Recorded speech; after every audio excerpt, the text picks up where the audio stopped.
बंदी छोड़ सतगुरु रामपाल जी परमेश्वर जी की जय हो। परमपिता परमात्मा सारी सृष्टि के रचनहार, कुल मालिक, असंख्य ब्रह्मांडों के स्वामी, जगत गुरु, तीनों लोकों में प्रवेश करके सबका भरण पोषण करने वाले राजाधिराज, आत्माधार, नाथों के नाथ, देवों के देव महादेव, सर्वेश्वर, महेश्वर, मृत्युंजय, अजरो अमर, आदि अनादि, सनातनी प्रभु, जगत पिता जगदीश्वर, श्री श्री 1008 की उपाधि के वास्तविक अधिकारी, अकाल मूर्त, शब्द स्वरूपी राम, वासुदेव, सर्वगतम ब्रह्म, परम पूज्य, प्रथम पूज्य, परम संत, परम पुरुष, परम धनी, परम दयालु, आदि अनादि परमेश्वर, सत्य कबीर, हक्का कबीर, अल्लाहु अकबर, जगत के तारणहार, जगत के मुक्तिदाता, जगत के जगन्नाथ, हारे का सहारा, करुणा निधि, दया के सागर, संत शिरोमणि सतगुरु रामपाल जी भगवान के चरण कमल में देश विदेश से हम सभी सत्सेवक भाई बहनों का अनंत कोटि दंडोत प्रणाम। सत्साई भाई और बहनों, विशेषकर मेरे वो भाई बहन जो परमपिता परमेश्वर सतगुरु रामपाल जी भगवान से नाम दीक्षित हैं, संकल्प दीक्षित हैं, या उनके सत्संग सुन रहे हैं और नियमित रूप से उनके नज़दीक आने का जो प्रयास कर रहे हैं, आप सभी को दास की तरफ से प्यार भरा सत साहिब। भाई और बहनों, देखो, परमेश्वर ने आके आप और हमें चेताया है। इस सृष्टि का सर्वश्रेष्ठ ज्ञान परमपिता परमेश्वर सतगुरु रामपाल जी भगवान ने, जो कि स्वयं परमात्मा है, परमेश्वर हैं, अल्लाह हैं, और हम तुच्छ बुद्धि मानव शरीरधारी प्राणियों को समझाने के लिए इस परमेश्वर ने लीलामय तरीके से मानव शरीर धारण करना पड़ा, हमें समझाने के लिए, ज्ञान देने के लिए, जगाने के लिए। तो जितने भी जो दुनिया वाले लोग हैं, एक होता है भगत, एक होता है जगत। भगत वो हैं जो संत रामपाल जी के उपदेशी हैं या उनका ज्ञान सुन रहे हैं और बुराइयों से दूर होते जा रहे हैं, और एक होता है जगत। जगत वो हैं जो अभी संत रामपाल जी के ज्ञान से, इस तत्व ज्ञान से, शास्त्रों के यथार्थ ज्ञान से, भक्ति मार्ग से कोसों दूर हैं। मनमुखी रूप से भक्ति करते हैं, मनमुखी रूप से उन्होंने अपने गुरु बना रखे हैं। वो गुरु जैसा उनको शास्त्र विरुद्ध साधना, जप, तप, तीर्थ व्रत जो बता देते हैं, वो बेचारे करते रहते हैं, और उन्हें केवल वही मिलता है जो उनके संस्कार में होता है, यानी परमात्मा की तरफ से या भक्ति से उन्हें कोई लाभ नहीं मिलता। तो जो जगत वाले हैं वो अभी संत रामपाल जी से अपरिचित हैं, उनके भक्ति विधान से अपरिचित हैं, और जब तक वे लोग संत रामपाल जी के सत्संग सुनना शुरू नहीं करेंगे तब तक उनके हमारे विचार एक जैसे नहीं हो सकते। हम इंसान एक जैसे ज़रूर दिखाई देते हैं, लेकिन हमारे विचारों में रात और दिन का अंतर रहेगा। क्योंकि कबीर परमात्मा कहते हैं, कबीरा तहाँ जाइए रह संतन की प्रीत, इष्ट मिले और मन मिले, मिले सकल सब रसरीत। तो जब तक ये लोग संत रामपाल जी के सत्संग सुनना शुरू नहीं करेंगे, तब तक ये जगत वाले भाई बहन ना तो अध्यात्म को जान सकते हैं, ना ये गुरु को जान सकते हैं, ना ये परमात्मा को जान सकते हैं, और हमारे और इनके विचारों में थोड़ा बहुत विरोधाभास रहेगा। क्योंकि वो, हम तो उन्हें अच्छे से जान रहे हैं, समझ रहे हैं, पहचान रहे हैं, लेकिन वो बिना संत रामपाल जी के सत्संग सुने हमारे विचारों से वो लोग दूर ही रहेंगे, हमेशा विरोधाभास ही रहेगा। चूँकि दास के फेसबुक पेज पे जगत वाले भाई बहन भी बहुत ज़्यादा हैं, भक्तों से ज़्यादा जगत वाले भाई बहन ही जो है जुड़े हुए हैं, तो संदेशा सभी को देना पड़ता है, इसलिए थोड़ी बातें दास को शुरू में बतानी पड़ती हैं। तो कहने का मतलब है, वर्तमान में हम जितने भी संत रामपाल जी के भगत हैं, हमें विशेष तौर पे सावधानियां बरतनी पड़ेंगी, क्योंकि भक्ति मार्ग की जानकारी परमात्मा ने हमें दी है, और जो व्यक्ति गुरु की शरण में होता है तो नियम मर्यादा भी सबसे ज़्यादा उसी पे लागू होती हैं। जैसे हॉस्पिटल में कोई मरीज़ एडमिट होता है तो हॉस्पिटल के रूल एंड रेगुलेशन, दवाई, उसके नियम, परहेज, सब कुछ उस मरीज़ पे लागू होता है, मरीज़ के जो परिवार वाले होते हैं उन पे लागू नहीं होता। तो परमात्मा ने इस भक्ति रूपी अखाड़े में हम चंद भाई बहनों को सेलेक्ट किया है, तो नियम, कायदे, कानून, मर्यादा आप और हमारे लिए हैं, क्योंकि अंत में मोक्ष भी आप और हमारा ही होना है।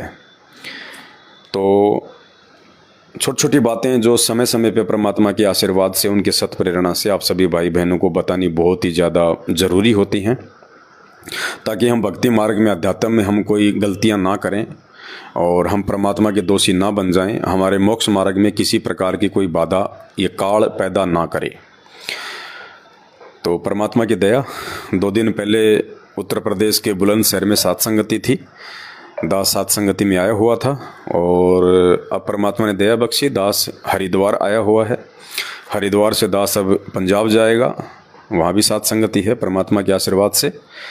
तो चूँकि सेवा ही हमारी यही है कि हम खुद मर्यादा में रहें, हम खुद परमात्मा की भक्ति करें, और जितना हो सके उतना वर्तमान समय में काल के जाल से भाई बहनों को हम जागरूक करें, हम सचेत करें। इससे बड़ी सेवा वर्तमान में इस धरती पे कोई दूसरी नहीं हो सकती कि आप लोगों को परमात्मा से जोड़ रहे हैं, और परमात्मा से जुड़ने के बाद आप उनको मर्यादाओं के विषय में समझाते हैं, ताकि वो परमात्मा की विधिवत भक्ति करें, मर्यादित भक्ति करें, जिससे भक्ति का भी लाभ मिले और गुरु भी हमारा हमेशा हमारे से जो है खुश रहे। तो हरिद्वार में दास आया हुआ है एक भगत जी के यहाँ पे, और कुछ बातें हैं जो आपको बताना ज़रूरी है, क्योंकि जब हम जाएंगे तभी हमें पता चलेगा कि कौन कितना मर्यादा में है, कौन क्या कर रहा है, ताकि हमें उनसे शिक्षा मिले, हम लोग जागरूक रहें। तो वैसे तो जो भगत जी हैं, मेरी थोड़ा सा नाम मैं उनका नहीं बता पाऊँगा सिक्योरिटी के लिहाज से, और बाकी एक मैसेज है आप भाई बहनों के लिए। तो भगत जी काफ़ी पुराने हैं, परमात्मा से काफ़ी पहले से नाम दीक्षा ली हुई है। बरवाला कांड 2014 के पहले से ही परमात्मा से नाम दीक्षित हैं, और उसके बाद में भगत जी जो है बरवाला कांड के विषय में काफ़ी कुछ जान गए थे, पहचान गए थे। गुरुदेव भगवान के परिवार वालों से इनके बहुत सारे संपर्क थे, आना जाना था, मिलना जुलना था। गुरुदेव भगवान का जो छोटा भाई है महेंद्र, जो वर्तमान में काल की भूमिका निभा रहा है, भगत समाज की मर्यादाएं तोड़वा रहा है, वो भी यहाँ पे आया था इनके घर पे। और उत्तर प्रदेश का शामली का जो फर्जी नामदान केंद्र है, जो फर्जी आश्रम है, उसको संभाल रहा है देशराज, वो भी इनके घर पे आया था। गुरुदेव का छोटा जो कलयुगी बेटा है, जो फिलहाल एक अच्छे भगत की और एक अच्छे बेटे की भूमिका नहीं निभा रहा है, उसने भी अपना धर्म को धंधा बना के अपना वही सिस्टम उनका चल रहा है। तो ये सब लोग इन भगत जी के पास में आए हुए हैं, यानी ये पुराने भगत हैं। लेकिन सबसे बड़ी जो कमज़ोरी रही इन भगत जी की, वो ये रही कि ये भगत जी लगातार साध संगति से नहीं जुड़ पाए। ये 4-5 साल पहले 1-2 बार साध संगति में आए थे, उसके बाद में ये साध संगति में नहीं आए। कारण कुछ भी रहा हो, अपने काम धंधे में उलझ के रह गए, या कुछ मन में कुछ ऐसा आ गया हो कि भाई क्या करें, अब जब गुरुजी आएंगे तब देखेंगे। बाकी भक्ति अपनी वो कर रहे हैं, उसमें कोई दिक्कत नहीं है, परमात्मा को ही समर्पित हैं। साध संगति के वीडियो भी वो देखते रहते हैं, और उस आधार से इन्होंने काफ़ी कुछ जो क्रियाएं हैं वो मैनेजमेंट से हटके परमात्मा के ज्ञान आधार से अपने ऊपर लागू की हुई हैं। इनके घर में केवल सतगुरु रामपाल जी भगवान के अलावा दूसरा कोई फ़ोटो देखने को नहीं मिलेगा, चाहे दरबार हो, चाहे इनका जो है ये घर परिवार हो। वैसे समर्पित हैं सतगुरु रामपाल जी भगवान को। और जब से बरवाला कांड हुआ है 2014 से, उसके बाद ये कभी ना किसी नामदान केंद्र पे गए, ना किसी फर्जी आश्रम में गए, ना किसी सतलोक आश्रम मैनेजमेंट हरियाणा वालों से इनके संपर्क हैं, और अपने हिसाब से अपना काम कर रहे हैं। लेकिन दास जैसा कि बीच बीच में बोलता रहता है, देखो घर बैठ के भक्ति करनी है, ये बात सही है, क्योंकि हमें परमात्मा ने ज्ञान दे दिया, नाम दे दिया, भक्ति विधान के विषय में बता दिया, मर्यादाओं के विषय में बता दिया, सही और गलत के विषय में बता दिया, कर्म कुकर्म के विषय में जो है जानकारी दे दी। तो हमने अब किसी के ऊपर डिपेंड नहीं होना, निर्भर नहीं होना। हमारा आश्रम है तो हमारा घर है, और जो व्यक्ति अपने घर को आश्रम नहीं समझेगा, वो व्यक्ति जिंदगी में भक्ति मार्ग में सफल हो भी नहीं पाएगा। जो व्यक्ति अपने गुरुदेव भगवान को परमात्मा नहीं मानेगा, अंतर्यामी नहीं मानेगा, और शब्द रूप में सदा अपने गुरु को अपने साथ नहीं मानेगा, वो व्यक्ति भी भक्ति मार्ग पे कभी जिंदगी में सफल नहीं हो सकता। तो भगत जी अपने घर बैठ के अपनी भक्ति कर रहे हैं, अपना काम धंधा कर रहे हैं। लेकिन जब तक संत रामपाल जी भगवान धरती पे हैं, जब तक ये परमेश्वर अपने विधि विधान अनुसार सशरीर अपने निज लोक सतलोक को वापस नहीं चले जाएंगे, तब तक आप जी घर बैठ के भक्ति नहीं कर सकते। घर बैठ के भक्ति करने का समय है संत रामपाल जी के सशरीर सतलोक जाने के बाद। और जब तक संत रामपाल जी धरती पे प्रकट हैं, आप और हमारे पूज्य गुरुदेव भगवान के रूप में हैं, तब तक भाई और बहनों, अगर भक्ति पे हमने जीवित रहना है संत रामपाल जी भगवान के इसार जेल से बाहर आने तक, तो हमने एक की तरफ रहना पड़ेगा। चाहे आप सतलोक आश्रम मैनेजमेंट हरियाणा की तरफ अपनी मर्यादा तोड़ के जुड़े रहें और समय आने पर उसके जो परिणाम हैं वो भी आप लगातार भोगते रहें। चाहे आप साध संगति से जुड़े और साध संगति से जुड़ने के बाद में परमात्मा के सत्संगों के रहस्य पता होने के बाद में मर्यादाओं में रह के आप खुद भी परमात्मा के विधान अनुसार चलें, आप खुद भी परमात्मा की भक्ति से सर्व सुख प्राप्त करें और गुरु को भी आप जो है वो प्रसन्न करें। तो दो तरीके आपके पास में है वर्तमान में। जब तक संत रामपाल जी जेल में हैं, उनके भक्तों के पास में दो तरीके हैं भक्ति मार्ग पे जीवित रहने के। सबसे पहला तरीका, आपने किसी एक की तरफ जुड़ के रहना पड़ेगा। आप घर बैठ के भक्ति नहीं कर सकते। घर बैठ के आप एक सच्चे और नेक भगत, मर्यादित भगत नहीं बन सकते। आपने या तो मर्यादा तोड़ के सतलोक आश्रम मैनेजमेंट हरियाणा के साथ में जुड़ना पड़ेगा और कुकर्म करने पड़ेंगे। दान धर्म के नाम पे लुटना पड़ेगा, आपने पिटना पड़ेगा और अंत में आपको काल भगवान का शिकार भी होना पड़ेगा अगर आपको भक्ति पे टिके रहना है तो। या फिर आपने अपने आत्म कल्याण के लिए मर्यादा में रह के साध संगति से जुड़ना पड़ेगा, अपने गुरु को आपने प्रसन्न करना पड़ेगा। अगर आप दोनों में से किसी एक के साथ में नहीं जुड़े हैं और या आप ये सोच रहे हो कि सब ऐसे ही हैं, कोई लेना देना नहीं है, हम तो जब गुरु जी आएंगे तब देखेंगे, तब तक हम अपना धंधा कर रहे हैं, अपने घर बैठ के भक्ति कर रहे हैं, अच्छी बात है, अच्छी बात है, लेकिन आप लंबे समय तक नहीं चल पाओगे। आपके अंदर वो भाव, वो समर्पण, वो श्रद्धा आपके अंदर नहीं रह सकते। और एक समय ऐसा आएगा, जैसे मकान चाहे कितना ही अच्छा क्यों ना हो, चाहे मार्बल क्यों ना लगा हो, टाइल्स क्यों ना लगी हो, और परमात्मा कहते हैं 7 दिन के लिए आप उस मकान को साफ करके लॉक कर दो, और 7 दिन के बाद में जब आप उस मकान को खोलोगे तो आपको मिट्टी जमी हुई मिलेगी, बिल्कुल, चाहे वो डस्ट प्रूफ क्यों ना हो, चाहे वो एयर प्रूफ मकान क्यों ना हो, फिर भी यदि आप 5-7 दिन बाद में मकान को खोलोगे तो आपको डस्ट जमी हुई मिलेगी। तो वर्तमान में अगर भक्ति पे जीवित रहना है तो आपने एक की संगति करनी पड़ेगी। अब ये आपके अपने विवेक पे निर्भर करता है, आपके अपने ज्ञान आधार पे निर्भर करता है कि आप सतलोक आश्रम मैनेजमेंट हरियाणा की कुसंगति से जुड़ते हैं या फिर साध संगति से जुड़ के परमात्मा को प्रसन्न करते हैं और निरंतर भक्ति मार्ग में आप आगे बढ़ते हैं।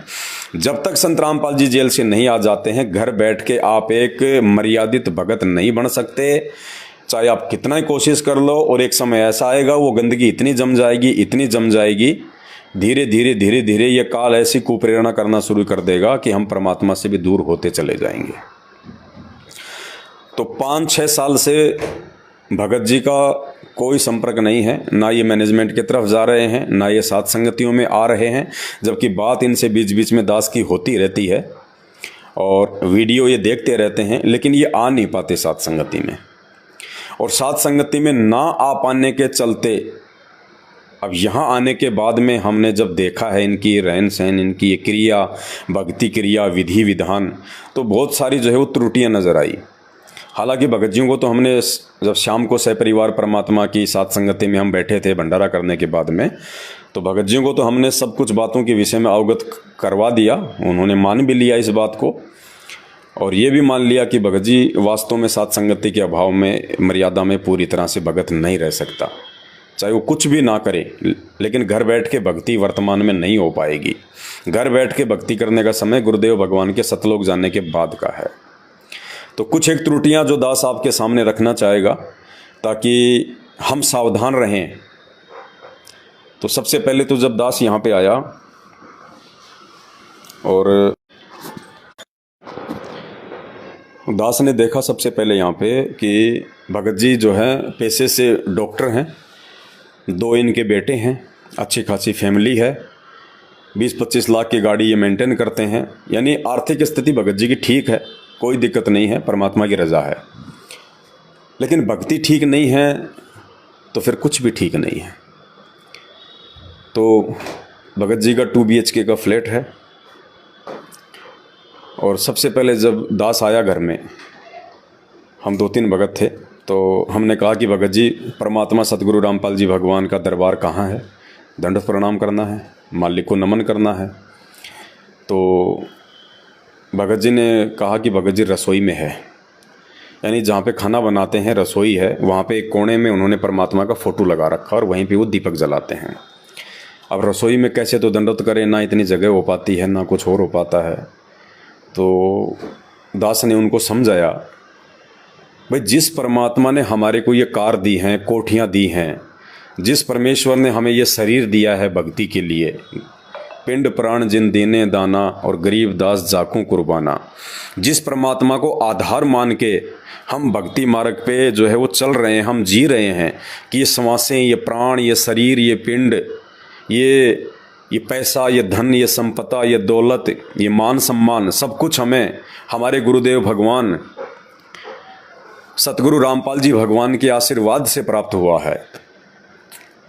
और उस परमेश्वर को हम रसोई में एक कोने में हम उनको जगह दे रहे हैं। तो ये बात कुछ अच्छी नहीं लगी, मन को अखरा। आध्यात्मिक दृष्टि से, ज्ञान की दृष्टि से, भक्ति की दृष्टि से उचित नहीं है कि जब आपके पास में जगह है, सब कुछ है, जब आप अच्छी तरीके से रह रहे हो, खा रहे हो, पी रहे हो, तो अपने भगवान को तो हमने अपने शीश पे रखना है। गुरु को राखिए शीश पर, यानी हमने गुरुदेव भगवान को सबसे ऊपर स्थान देना है, सर्वप्रथम, सर्वोच्च। और कहते हैं गुरु को राखिए शीश पर और चलिए आज्ञा माही, कहे कबीर उस भगत को 3 लोक भय नाही। यानी उस भगत का जो अपने गुरु को आगे रखता है, अपने गुरु को सर्वप्रथम रखता है, अपने गुरु से बढ़ के किसी को नहीं मानता है, अपने दिल में, अपने घर में, अपने घट में अपने गुरु को बसा के रखता है, कहते हैं वो भगत 3 लोकों में निष्फिक्र होके घूमो, कोई उसका बाड़ बाका नहीं कर सकता, बाड़ बाका।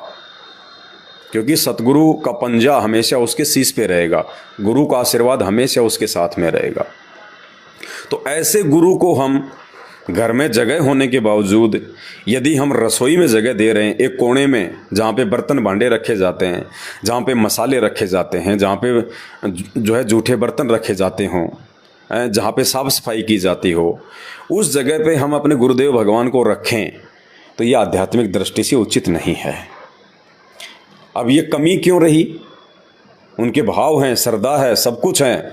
संत रामपाल जी को ही भगवान मानते हैं। दाढ़ी मूंछ वाली कबीर जी की काल्पनिक फोटो को सात संगति की वीडियो देख के हटा दिया। महीने 20 दिन में जब भी समय मिलता है गुरु जी को भोग भी लगाते हैं हलवे राम का। ठीक है, सारे के सारे उपदेशी हैं, 2 बेटे हैं, मियाँ बीवी है, उपदेशी हैं। लेकिन कमी क्या रही? अंदर वो भाव उत्पन्न क्यों नहीं हुए? वो इतना विचार, इतना चिंतन मनन, वो इतना वो मंथन कि हम तो एक कमरे में एसी लगा के सो रहे हैं और हमारे गुरुदेव भगवान रसोई के कोने में बैठे हुए हैं। वो विचार क्यों नहीं उत्पन्न हो पाए? मन में वो पीड़ा क्यों नहीं हो पाई? कैसे हिम्मत पड़ गई कि आप अपने गुरु जी को जगह होने के बावजूद, देखो जगह नहीं है, मजबूरी है, तब तो कोई दिक्कत नहीं, चाहे आप फोटो भी ना लगाओ परमात्मा की, क्योंकि परमात्मा हमारे हृदय में है। वो तो एक मजबूरी की बात है। आप उपदेशी हैं परिवार में, बाकी लोग अनुपदेशी हैं, आपके ऊपर दबाव है, आपके ऊपर कोई प्रेशर है, आप अपने गुरुदेव का दरबार नहीं लगा सकते, तो चाहे फोटो भी ना लगाओ आप अपने घर में, वो एक बात अलग है, वो परमात्मा फिर जानता है सारी बातें। लेकिन सब कुछ स्थिति सही है, आपके ऊपर किसी का प्रेशर नहीं है, पूरा परिवार उपदेशी है, परिवार में खूब जगह है, आर्थिक दृष्टि से परमात्मा ने आपको हर प्रकार से संपन्न कर रखा है। उसके बावजूद भी आप जिस रसोई में परमात्मा को स्थान दे रहे हो, जिस रसोई में हम लोग सामान रखते हैं, तो ये कहीं ना कहीं साध संगति का भाव है। ये कमजोरी सिर्फ इसी बात की है कि आप साध संगति अटेंड नहीं कर रहे। क्योंकि जो बातें भक्ति मार्ग के विषय में, अध्यात्म के विषय में आपको साध संगति में बैठ के सुनने को मिलेंगी, वो बातें आप अपने आपस में बैठ के भी नहीं कर सकते, घर पे बैठ के भी नहीं कर सकते। ये दास वैसे यदि पर्सनली आपसे मिलने आ गया, और वहाँ भी हम तो मालिक की चर्चा करेंगे, तो वहाँ भी वो बातें, वो रहस्य, वो भाव नहीं बन पाएंगे जो भाव परमात्मा सात संगति के बीच में बैठा के भगत भाई बहनों के बीच में जो है वो पैदा करते हैं, जो परमात्मा सद्बुद्धि देते हैं, जो ज्ञानियों खोलते हैं, जो रहस्य निकल के आते हैं, वो केवल साध संगति में ही संपन्न है, संभव है। क्योंकि साध संगति में इतने भगत भाई बहन होते हैं, सब मिलके परमात्मा को भोग लगाते हैं। गुरुदेव भोग प्रसाद लेने के लिए स्वयं आते हैं, अपनी रसना से उसको पवित्र करने के लिए। और जब तक वो साध संगति चलती है, जब तक वहाँ पे साधु संत होते हैं, भगत होते हैं, तब तक भगवान किसी न किसी रूप में साध संगति में विराजमान होता है। तो परमात्मा का आशीर्वाद होता है, सबके एक जैसे विचार होते हैं, सबके एक जैसे भाव होते हैं। तो साध संगति में जो बातें भक्ति मार्ग की निकल के आएंगी, वो बातें वैसे नहीं आ सकती निकल के। तो ये कमजोरी रही कि सब कुछ ठीक होने के बावजूद भी हमारी वो भाव, वो समर्पण, क्योंकि धीरे धीरे धूल जमना शुरू हो जाती है जब आप साध संगति में नहीं आते हैं, जब आप सुसंगति में नहीं आते हैं, जब आप भाई बहनों के साथ में बैठ के परमात्मा की चर्चा नहीं करते हैं। क्योंकि परमात्मा कहते हैं सत्संग में बूटे साधु और एक से एक अगाधु, नर उनकी शरणा लाग जिनकी झुकी तड़े न डाली। साध संगति का महत्व इसीलिए परमात्मा ने बताया कि जब आप आपस में मिलोगे, बैठोगे, तो अध्यात्म के विषय में नई नई जानकारियां निकल के आएंगी। आपका विश्वास अपने गुरुदेव भगवान में, भक्ति में जो है वो दृढ़ होगा। आपको कोई तोड़ नहीं सकता, कोई स्वयं वो काल महाकाल भी आ जाए तो भी आपको भक्ति मार्ग से डगमग नहीं कर सकता। भक्ति मार्ग में, अध्यात्म में उस काल को भी मुंह की खा के जानी पड़ेगी आप लोगों के सामने। और जब तक हमारे अंदर इतनी दृढ़ता, इतना विश्वास पैदा नहीं होगा, तो हम भक्ति मार्ग पे आगे हम लोग नहीं बढ़ पाएंगे। और मर्यादाओं का सारा खेल है, सावधानी हटी दुर्घटना घटी। आज हम कितने अच्छे हमारे भाव हैं, समर्पण है, श्रद्धा है। आज हम ये सोच रहे हैं कि भले मेरी गर्दन कट जाए लेकिन मैं संत रामपाल जी को छोड़ के नहीं जा सकता। लेकिन पुण्यात्माओं, ये काल का लोक है और मर्यादाओं को परमात्मा ने विशेष महत्व दिया है। न जाने कब किस कारण से आपकी मर्यादा टूट जाए, और जैसे ही मर्यादा टूटी तो परमात्मा कहते हैं जब तक हंसा हमरी आना, काल लगे ना तेरा बाणा। और जैसे ही भगत हमारी मर्यादा से टूटेगा, तुरंत काल का दाव लग जाएगा। परमात्मा की जगह फिर वो काल सवार हो जाएगा। और वही भगत है जिसके पहले विचार इतने भयंकर थे कि मेरा शीश कट जाए लेकिन मैं संत रामपाल जी को छोड़ के नहीं जा सकता इस जन्म में।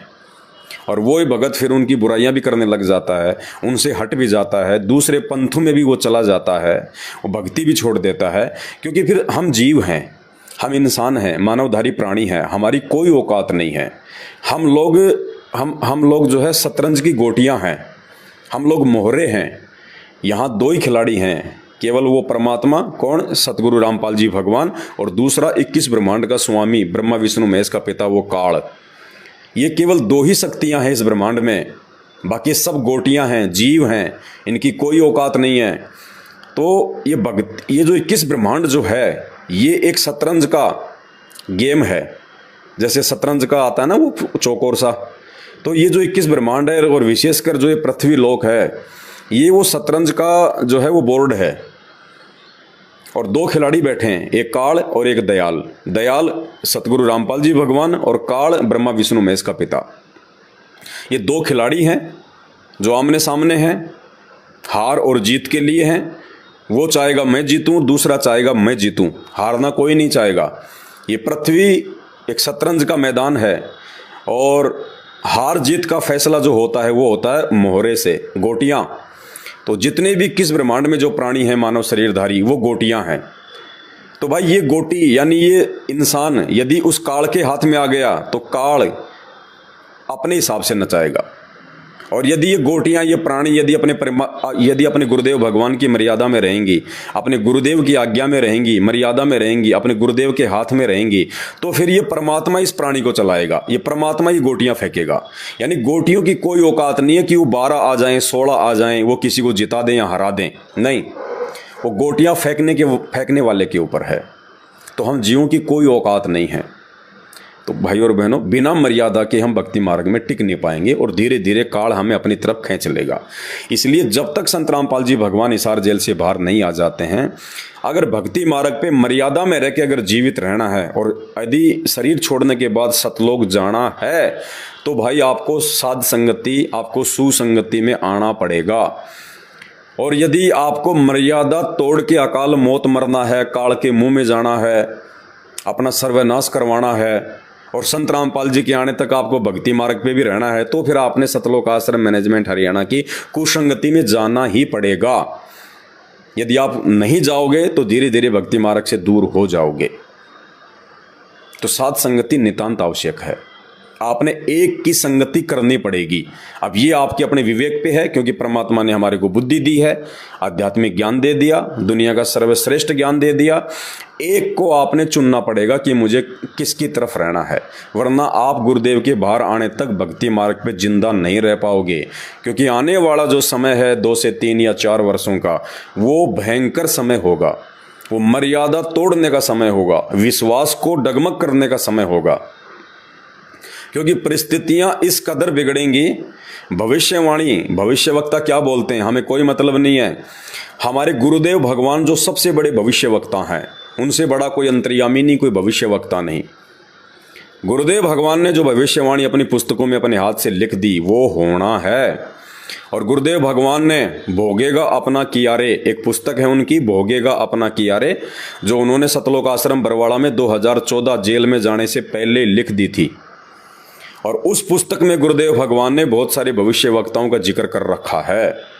और उस पुस्तक में ये लिखा हुआ है वर्तमान समय के लिए, यानी 2028 से पहले पहले, कि भारत देश के 16 से अधिक राज्यों में राष्ट्रपति शासन लागू हो जाएगा, आर्मी शासन लागू हो जाएगा। हमारे देश में इतनी भयंकर परिस्थितियां बिगड़ेंगी।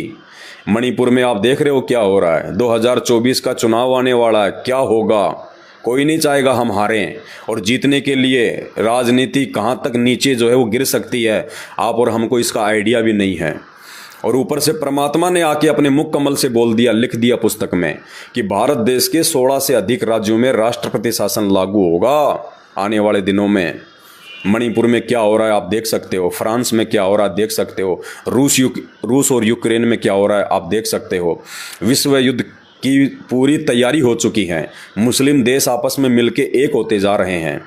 कितनी भयंकर परिस्थितियां बिगड़ेंगी, गृह युद्ध जैसी परिस्थितियां बनेंगी। और फिर प्राकृतिक आपदाएं, अगर एक बांध टूट गया, संकेत कर रखा है परमात्मा ने, अगर एक बांध भी टूट गया ना, जल प्रलय आ जाएगी हिंदुस्तान में, सारी फसल बर्बाद, सारे काम धंधे बर्बाद।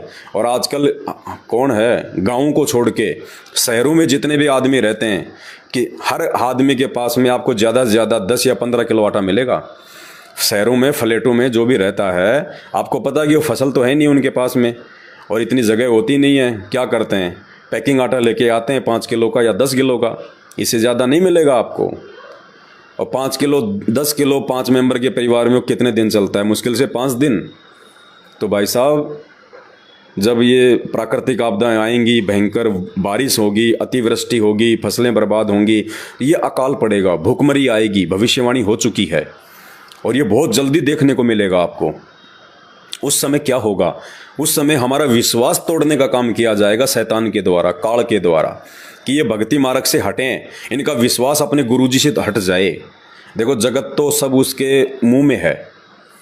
ये जो जगत है ना, जो संत रामपाल जी की भक्ति से परिचित हैं, जितने भी लोग हैं, चाहे वो 8.5 अरब हों चाहे 9 अरब हों, यानी संत रामपाल जी के 30-40 लाख भक्तों को छोड़ के, और 30-40 लाख संगत में से भी मर्यादा में कितने हैं? वो केवल 7 संगत में, बाकी मर्यादा नहीं है। मैनेजमेंट के साथ में लाखों लोग जुड़े, लेकिन मर्यादा नहीं है। वो संत रामपाल जी की भगत नहीं है, डॉक्यूमेंट्री भगत हैं। बस नाम लिया था उस समय, उन्होंने जो लिखा पढ़ी की थी, अपना नाम गाँव पता लिखवाया था, बस वो फॉर्मेलिटी के भगत हैं, डॉक्यूमेंट्री भगत हैं, फोरम में भगत हैं, मर्यादा में भगत नहीं है। मर्यादा में केवल वही भगत हैं जो साध संगति में है। तो आने वाली जो भयंकर परिस्थितियां बिगड़ेंगी देश विदेश की, ये विश्वास तोड़ने वाली परिस्थितियां होंगी, मर्यादा तोड़ने वाली परिस्थितियां होंगी। और उस समय हमारी मर्यादा ना टूटे, हमारा विश्वास डगमग ना हो, चाहे काल स्वयं धरती पे क्यों ना आ जाए उतर के, और आमने सामने क्यों ना आ जाए, तो भी हमारा विश्वास ना टूटे, हम डगमग ना हो, हमारे अंदर भय पैदा ना हो, हम अपने गुरुदेव भगवान की छत्र छाया से एक रति भर भी दूर ना हो, उसके लिए पुण्यात्माओं परमात्मा ने साध संगतियां शुरू करवाई हैं। और जब ये परिस्थितियां बिगड़ेंगी, आप देख लेना, सतलोक आश्रम मैनेजमेंट हरियाणा और उनके साथ में जुड़ी हुई संगत का आपको एक बच्चा भी नजर नहीं आएगा, बच्चा भी।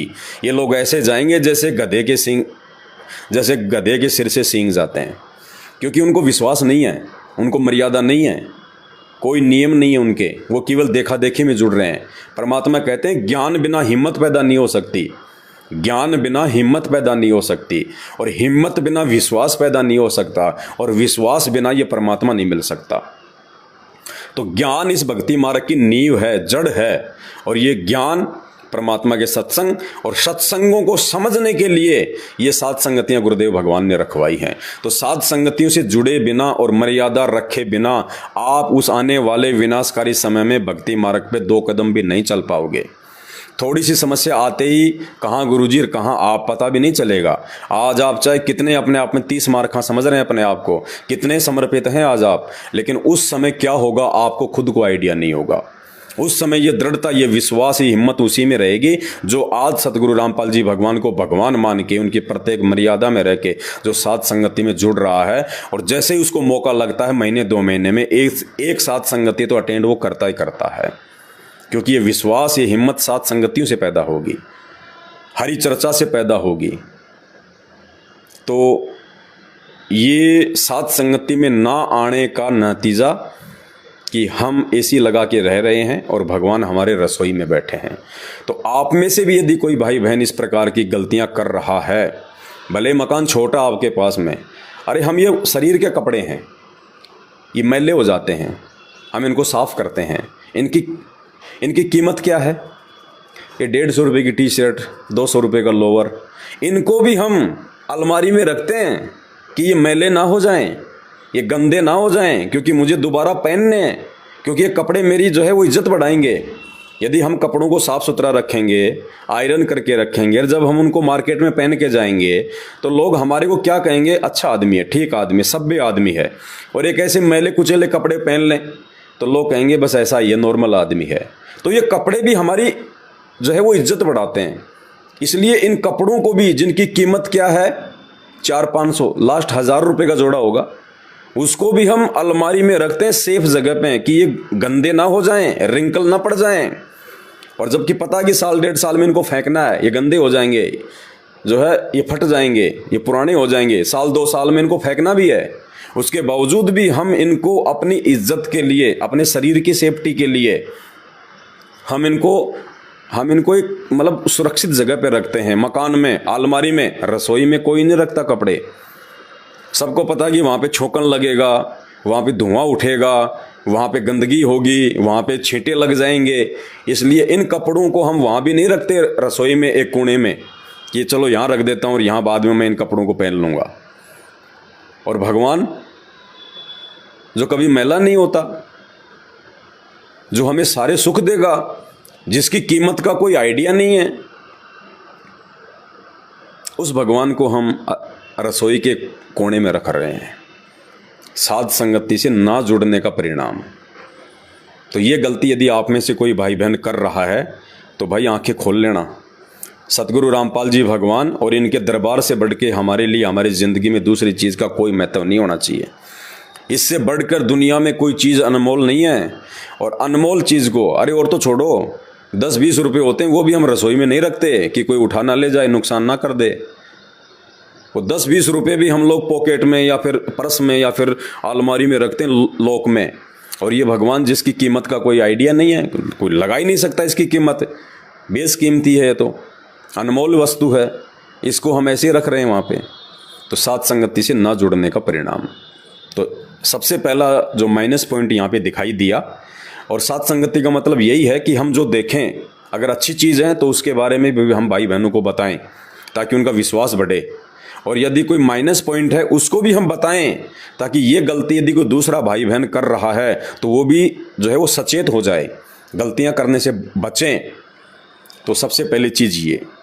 दूसरी चीज़, जैसे हम लोग सुबह उठे, रात को साथ संगति हुई, रात को सो गए, सुबह फिर जब उठे, फ्रेश व्रेश हुए, नित्य करने के लिए तैयार हुए, उससे पहले बहन एक कटोरी में बाहर से ये फूल तोड़ के लाई।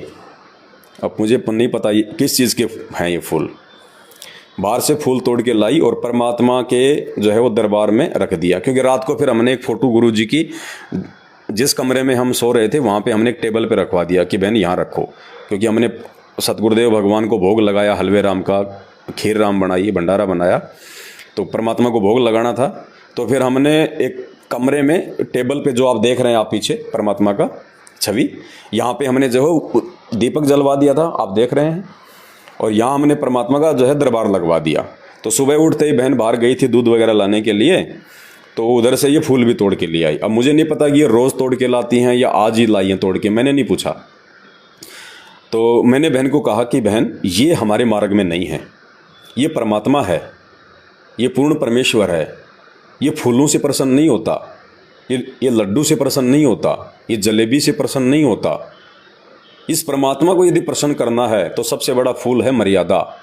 इस परमात्मा को यदि हमने खुश करना है तो मर्यादा से बढ़कर अर्पित कुछ नहीं कर सकते। ये परमात्मा भाव का भूखा, ये फूलों का भूखा नहीं है। साधु भूखा भाव का, धन का भूखा नहीं। जो कोई धन का भूखा वो साधु भी नहीं। परमात्मा इन फूलों से प्रसन्न नहीं होगा। और फूल इस भक्ति मार्ग में यथार्थ सत्य कबीर पंथ में पूजा में फूल यूज नहीं होते, ना ही नकली और ना ही असली।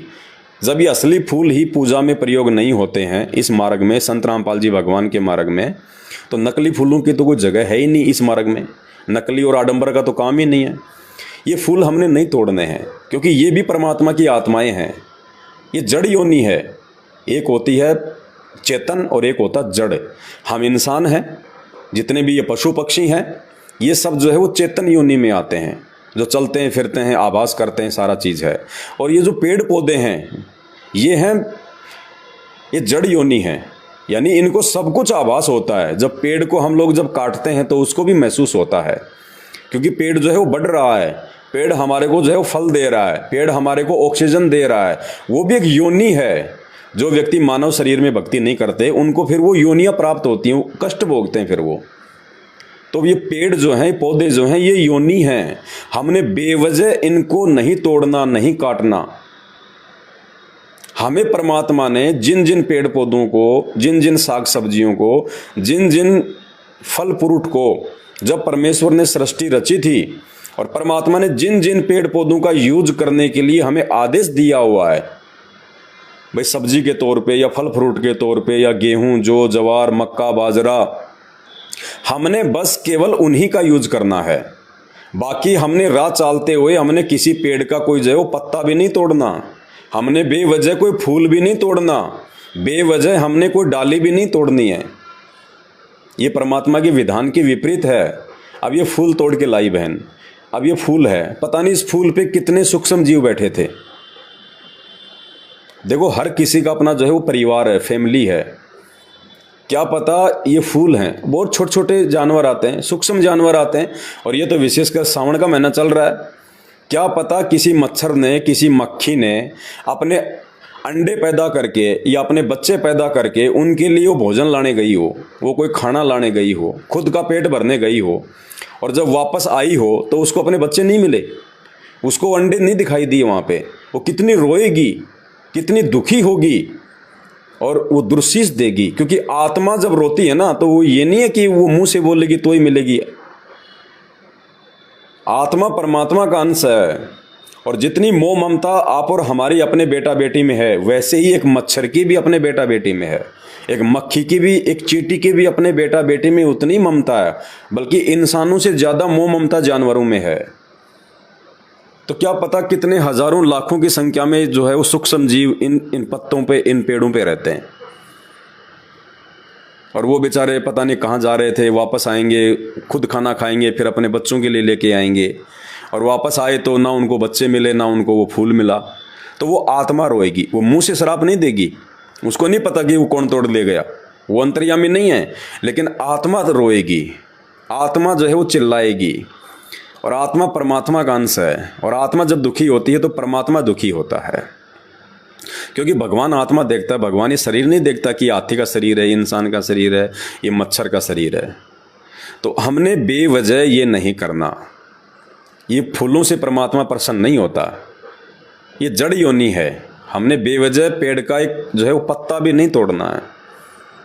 ये बहुत सावधानी रखनी है हमने। परमात्मा इनसे प्रसन्न नहीं होता, हम मर्यादा में है नहीं।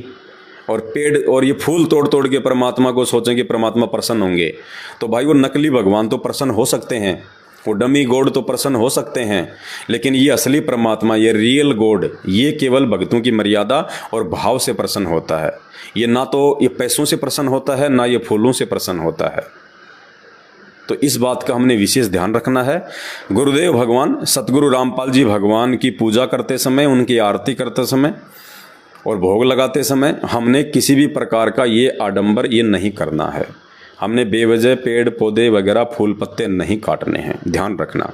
अगर आप मकान बना रहे हैं, आपके खेत में कोई ऐसी जगह है जहाँ पे कोई पेड़ पौधा जो है मतलब दिक्कत कर रहा है, बेवजह तो नहीं काटना बिल्कुल भी। यदि आप मकान बना रहे हो और आप वहाँ पे यदि ऐसा कोई पेड़ पौधा है जिसको काटना बहुत ही ज़रूरी है, तो ऐसी स्थिति में सबसे पहले गुरुदेव भगवान को दंडवत प्रणाम करें, उस कर्म के लिए परमात्मा से माफ़ी मांगें, उसके बाद आप उस पेड़ को जो है आप वो काट सकते हैं, लेकिन बेवजह नहीं, बिल्कुल नहीं। तो ये दूसरी जो त्रुटि मुझे दिखाई दी यहाँ पे, ये त्रुटि थी, ये फूल जो है परमात्मा के दरबार में रखना, ये बिल्कुल भी वर्जित हैं, परमात्मा के विधान में नहीं है, मर्यादाओं में नहीं है। इसका हम सभी भाई बहन विशेष तौर पे ध्यान रखें। एक छोटी सी कहानी भी है, मैं वीडियो ज़्यादा लंबा तो नहीं करना चाहता, लेकिन चूंकि आध्यात्मिक मैटर है, जब तक इसको ढंग से नहीं समझाया जाएगा हमारे अंदर वो जगह नहीं बनती। क्योंकि पुण्यात्मा मोक्ष प्राप्त हमें करना है, इस जगत वालों को मोक्ष प्राप्त नहीं करना। इनकी तो जब ये कमर टूटेगी ना आने वाले समय में, तब इनको भगवान याद आएगा। अभी तो इनको पेड़ पौधों में भगवान दिखाई दे रहे हैं, अभी तो इनको पीपल में भगवान दिखाई दे रहे हैं, इनको सांप में भगवान दिखाई देते हैं, इनको पत्थरों में भगवान दिखाई देते हैं। जब इनकी कमर टूटेगी तब ये सीधे रास्ते आएंगे, ऐसे नहीं आएंगे। ये समझदार वो होता है जो समय रहते जो समझ जाए। तो सतगुरु रामपाल जी भगवान ने बताया कि एक बार विष्णु लोक से दो आत्माएं, एक बार विष्णु लोक से दो आत्माएं भगवान विष्णु से बोली कि हम जो है धरती पे, हम पृथ्वी लोक पे हम लोग जो है घूम के आना चाहते हैं। तो विष्णु जी ने कहा कि जाओ भी, क्या दिक्कत है, घूमे हो। बोले शाम तक आ जाएंगे हम। बोले जाओ। तो दोनों आत्माएं आ गई इस पृथ्वी लोक पे। सारा दिन वो घूमे फिरे, उन्होंने आनंद लिया, जैसा भी वो मान रहे थे आनंद। और शाम के समय जैसे वापस वो विष्णु लोक को जाने लगे, तो आम इंसान की एक मतलब हैबिट होती है, जैसे किसी खेत में गेहूं उगा हुआ है और गेहूं जो है वो बड़ा बड़ा हो चुका है, या सरसों है, उसका मतलब वो फल आ चुका है, उसकी बाली आ चुकी है।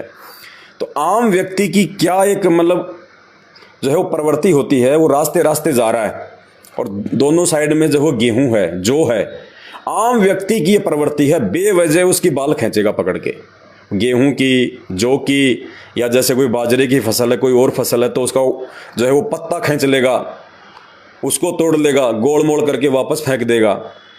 तो वो जो दो जो थे आत्माएं जो विष्णु लोक से आई थी घूमने के लिए, जैसे शाम को वो जाने लगे, वो उड़ान भरने लगे, तो पास में ही जो है गेहूं की फसल थी।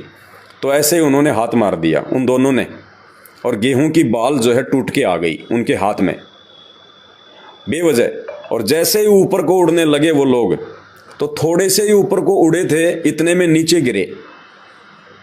अब नीचे गिरते ही उन्होंने कहा साहब ये क्या हुआ, क्योंकि उनके पास में शक्ति होती है, जो ऊपर की आत्माएं होती हैं उनके पास में वो सिद्धियां होती हैं। तो उन्होंने कहा कि भगवान हमारी जो पावर है, हमारी जो शक्ति है, जो सिद्धि है, जो उड़ने वाली, ये आपने क्यों छीन ली? हम तो घूमने के लिए आए थे, हम तो वापस आ रहे हैं अपने लोक में। तो भगवान ने कहा कि भाई एक बात बताओ, जब तुम ऊपर उड़ने लगे तो तुमने क्या किया? बोले महाराज हमने गेहूं की बाली थी, बोले हमने वो खींच ली एक। बोला क्यों? वो तेरे बाप की है, क्यों खींच ली? तुम लोग भार युक्त हो गए, भार चढ़ गए तुम्हारे ऊपर। वो किसान जिसने इतनी मेहनत से खेत को जोता, सींचा, खाद डाला, रातों को उसमें पानी दिया, बड़ी मेहनत से बीज लेके आया, उस फसल को उसने पानी दिया, उसकी रखवाली करी, और वो अपने पेट के लिए कर रहा था, अपने परिवार पालन पोषण के लिए वो मेहनत कर रहा था, और तुमने बेवजह उसकी फसल को खराब किया है। तुम्हारे ऊपर उस किसान का ऋण चढ़ गया, भार चढ़ गया। और जब तक तुम उस किसान का ये भार नहीं उतारोगे, तब तक तुम विष्णु लोक में नहीं आ सकते। यानी मृत लोक है, पृथ्वी लोक है। जब तक जीव का मतलब ऋण है, तब तक वो मुक्त नहीं हो सकता। तो उन दोनों ने कहा कि महाराज इसके लिए हमें क्या करना पड़ेगा ताकि हमारा ये ऋण उतर जाए, छोटा सा ऋण बाली खींचने का। तो विष्णु भगवान ने कहा कि ये काम करो, आज तुम सारा दिन इस किसान की जगह पे खेत में पानी दो, तुम दोनों इसके गेहूं को पानी दो। फिर शाम तक जब तुम पानी दोगे, इतनी मेहनत तुम करोगे 8-10 घंटे, तब तुम्हारा ये भार उतरेगा, ये गेहूं का वो बाली खींचने का। उनका जी ठीक है। तो दोनों लगे और सारा दिन खेत में उन्होंने पानी डाला। अब पानी डाला तो मेहनत करी तो उनको भूख लगी। अब भूख लगी तो किसान की औरत थी, उनके लिए खाना ले आई तो दोनों ने छिक के खाना खाया। अब छिक के खाना खाया और जैसे शाम का समय हुआ तो दोनों फिर वापस जाने लगे।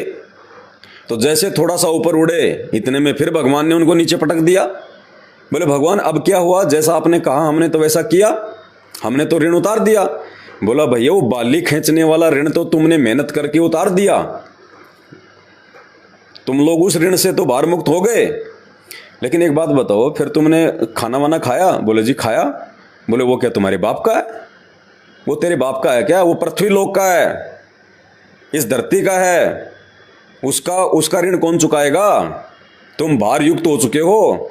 इस पृथ्वी ने गेहूं उत्पन्न किया था, इस किसान ने उत्पन्न किया था, वो मेहनत करके लाई थी वो बना के, और तुमने जो खाना खा लिया। भाई तुम जो मेहनत कर रहे थे वो तो तुमने जो पिछली बार जो गलती की थी, तुम तो उसका भार उतारने के लिए कर रहे थे, और तुमने इनका खाना खा लिया, तुम इनके ऋणी हो गए, इनका भार तुम्हारे ऊपर और चढ़ गया। अब ये खाना खाने वाला भी ऋण उतारना पड़ेगा भाई। तो बोले महाराज इसके लिए क्या करें? बोला पूरी रात पानी दो, पूरी रात मेहनत करो, चाहे इसके भैंसों का चाहे तुम गोबर उठाओ, चाहे जो मर्जी करो, और हाँ अगर दोबारा कुछ खा लिया पी लिया फिर भार चढ़ जाएगा, उतारना पड़ेगा, उससे पहले नहीं आ सकते। तो बड़ी सावधानी से उन दोनों ने खाना खा ही लिया था और पूरी रात उन्होंने पानी दिया। अब खाना खा लिया, शरीर में जाएगा तो भाई साहब वो तो फ्रेश होने के लिए भी फिर, क्योंकि तो बॉडी ऐसी है। तो सुबह दोनों को लैट्रिन लगी, तो दोनों ने खेत में साइड में जाके लैट्रिन किया और फिर शाम को वापस जाने लगे, पानी भी नहीं पिया, भयभीत थे। फिर जैसे शाम को उड़ने लगे, भगवान ने फिर नीचे कर दिया। बोले भगवान अब क्या हुआ? बोले हुआ क्या नहीं, सब कुछ हो गया। बोले क्या महाराज? बोले हम तो कुछ खाया ही नहीं, कुछ पिया नहीं। अब उसके बाद बोले खाया ही नहीं पिया नहीं, लेकिन तुमने लैट्रिन किया? बोले महाराज किया। तो बोले वो धरती तुम्हारे बाप की है जो तुमने वजन डाल दिया, तुमने धरती को गंदा कर दिया, तुम्हारे बाप की है क्या? धरती का ऋण चढ़ गया। तो फिर परमात्मा ने बताया कि वो दो पारखद पता नहीं कितने युग बीत गए, वो आज तक इसी धरती पे फंसे पड़े हैं, ये काल छोड़ता नहीं है। तो भाई और बहनों, बेवजह भक्ति मार्ग में आने के बाद, संत रामपाल जी भगवान के भगत बनने के बाद में हम लोगों ने यदि कहीं पे कोई पानी भी पीना है किसी का, तो कितना सोच समझ के पीना है। इसीलिए परमात्मा ने हमारे को ये अन्नदेव की आरती दी है। कहीं भी खाना खाने से पहले, पानी पीने से पहले और खाना खाने के बाद, पानी पीने के बाद अन्नदेव की आरती इसलिए ज़रूरी है कि हमारे ऊपर इस गंदे लोक का किसी का ऋण ना चढ़े, किसी का भार ना चढ़े। हम कहीं रिश्तेदारी में चले जाते हैं, खाना खाते हैं, वो भार हमारे ऊपर ना चढ़े। इसके लिए सतगुरु रामपाल जी भगवान की भक्ति से सर्वोत्तम भक्ति इस दुनिया में नहीं है, जिन्होंने हर प्रकार से ऋण मुक्त करने के लिए हमारे को पूरा कोर्स दिया है, पूरा कंप्लीट कोर्स। इसलिए साथ संगति में जुड़ने की आवश्यकता है, ताकि पहली बात तो हम उस रिश्तेदारी में आना जाना, फालतू की यार दोस्ती के पंगे में पड़ना, रिश्तेदारों में, बर्थडे में, मैरिज एनिवर्सरी में, ब्याह शादी में, किसी धार्मिक प्रोग्राम में हमने जाना ही नहीं। अरे मुक्त होना है यहाँ से। अब की बार अपने गुरुदेव भगवान को देख के चलना पड़ेगा कि जब से हम संत रामपाल जी भगवान को जानते हैं, तब से संत रामपाल जी भगवान कब रिश्तेदारी में गए, कब उन्होंने भात भरा, कब उन्होंने छुछक भरा, कब उन्होंने यार दोस्त बनाए, कब अपने यार दोस्तों के साथ पार्टी में गए, पिकनिक पे गए, घूमने के लिए गए, कब उन्होंने जगत का खाया। हमने गुरु को देख के भक्ति मार्ग पे चलना पड़ेगा, नहीं तो भार मुक्त नहीं हो सकते। तो भाई और बहनों, साथ संगति में जुड़ना इसलिए नितांत आवश्यक है, वरना ये काल हमें भार मुक्त नहीं होने देगा। अब वो जो भी था इस पे जो जीव बैठे हुए थे, अब वो मर गए बेचारे। कोई बच्चे थे, उनके माँ बाप बाहर गए थे, वापस आए, उनको बच्चे मिले नहीं, उनकी आत्मा रोएगी। आत्मा रोएगी तो भाई धर्मराज तो फिर सत का राज धर्मराय कर ही अपना किया सबे दंड भर ही। धर्मराज कह देगा कि भैया तूने क्यों किया ये पाप है, तेरे गुरुजी ने तो तेरे को कभी कहा नहीं कि तुम मेरे लिए तुम फूल लेके आओ, मेरी पूजा करो। ये ढोंग और आडंबर तो इस काल की भक्ति में है, सतगुरु की भक्ति में थोड़ी है। तो ये हमने आडंबर करने से बचना है भाई और बहनों, ध्यान रखना। दो चीज़ हो गई। तीसरी चीज़ जो मैंने नोट की,